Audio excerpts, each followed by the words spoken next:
انزل يا بت، انزل يا بت. هوب هوب هوب. طب اعمل ايه؟ فينا شباب اول مره اشوف الحجم ده واول مره اربي الحجم ده. الطبيعي بتاعنا الاحجام الصغنطوطه الخلطوطه خالص دي. استنوا تعالوا نعدل الديكور.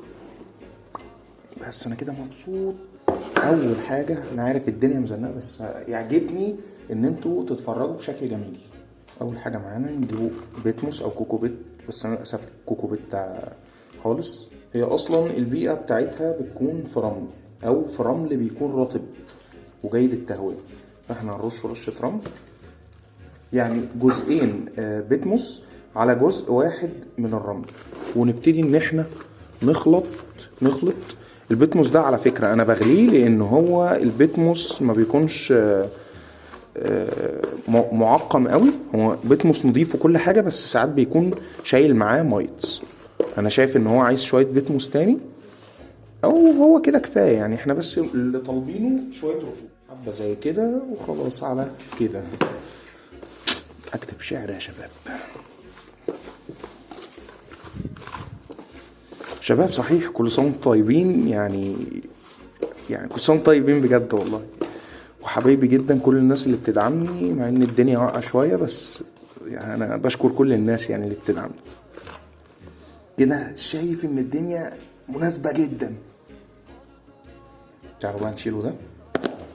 اوب اوب اوب خطأ تقني. ونحطه ده. في الطبيعي ان العلبة تكون ارتفاعها اعلى من كده لان ام 44 اصلا بتحب تحفر جدا. احنا غرقنا الدنيا بس عادي، البيت بيتنا. ونسيت اقول لكم ان انا عزلت. ايه كفايه كده. اظبط اظبط اظبط اظبط اظبط ظبطنا. طيب نيجي بقى على ايه الجوكر، او هو في جوكرين معانا بصراحه. اول حاجه ده لحاء اشجار اهو. نحفر بقى شويه كده شويه كده. ليه؟ عشان ما نخليهاش تحفر ونخليها ايه على السطح كده. ممكن نجيب ده قدام شويه لان انا هوريكم. بصوا بس اهم حاجه فيه كده لان انا بصراحه مش عايزها تحفر. مش عارف بقى اللي انا هعمله ده هينجح ولا لا. بصوا بقى ده كوكو هاسك او قطع اللي هي بتاعت جوز الهند. شرايح بتكون متقطعه. هي بتيجي في قوالب بس انا بصراحه ايه القوالب مش لاقيه. لو حد يعرف مكان بسعر كويس يكلمني او يبعت لي. بس ليه بقى؟ عشان خاطر بيهوي التربه. المفروض كنا خلطناه بس المساحه مش كبيره قوي. هندي ترطيب بسيط كمان واحده عشان ارضي نفسي. لا بلاش نحط الكبيره ولا ممكن. انزل يا بت، انزل يا بت. هوب هوب هوب. خطأ تقني تاني. هوب هوب هوب.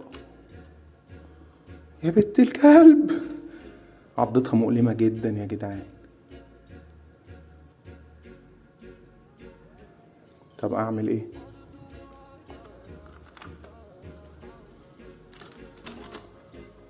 بس كده. انا كده بعد الفيديو هخلص ليها حوض كبير جدا يعني هيكون بالحجم ده مثلا، لان بصراحة صغير عليها. هنحطه فيه البيبي الصغنطوط الجميل الطعم ده. وهنا يا جدعان انا لقيت المكان ضيق جدا فحبيت ان انا اكبر ليها المكان، فيلا بينا نعمله المكان الكبير ده. جميل جدا. نحط الخلطة اللي احنا عملناها.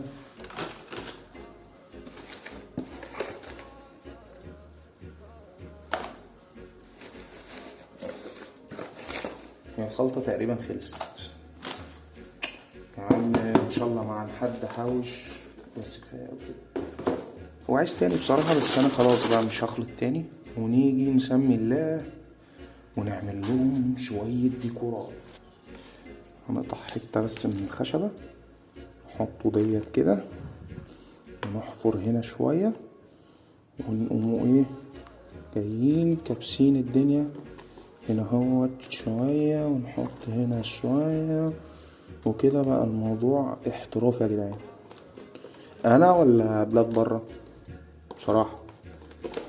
لا ما تقولوش الصراحة. جيبوا شوية كوكو هاسك، نحطه شوية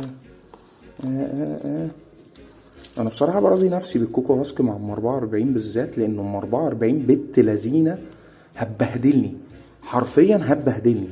ممكن الاقيها مستخبية، وللاسف يا جماعة هي عضتها قوية جدا، وانا بخاف اتعض منها. انا عمري ما اتعضيت منها لغاية دلوقتي، بس ممكن نجرب الموضوع مع بعض، بس يا ريت مش دلوقتي، لان كل سنة طيبين بقى بمناسبة رمضان، مش عايز اتعض بصراحة. كده رطبنا الدنيا، رطبنا الجو على الاخر. بص 100 فل وعشرة. وده البيت القديم.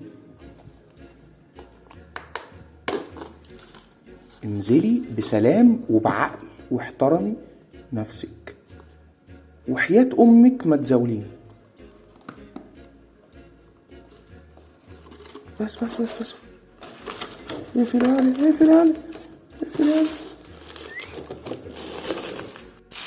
وده على فكرة هنا المكان الصحيح للحجم ده، او هو المكان برضو والله يعني ممكن يكون ضيق شوية. الله انتي تعبتي. احترمي نفسك يا ولاد. هوب. اللي انا بعمله لا تفعله في البيت، او ما تعملوش خالص بصراحة.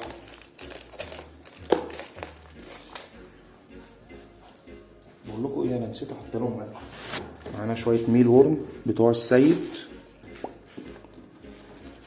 والسيد الراعي الرسمي بتاع الحلقه ديت، ولا راعي ولا حاجه، هو مهديني بالشويه دول، او هو كان جايبهم لي وانا بلطجت عليه بصراحه.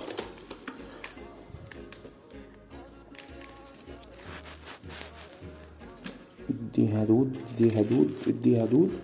وهنا تحط الدود معاها عادي، ما تخافش عليها من الدود، لان هي شرسه بنت لذينه. بصوا يا شباب، من عمل ايد اختي الصغنطوطه لسه، ده بيت لعقرب قزم، وهنا في عقرب قزم. ادي كده خرمنا العلبه وبنقفلوها، واسمع صوت التكه امان.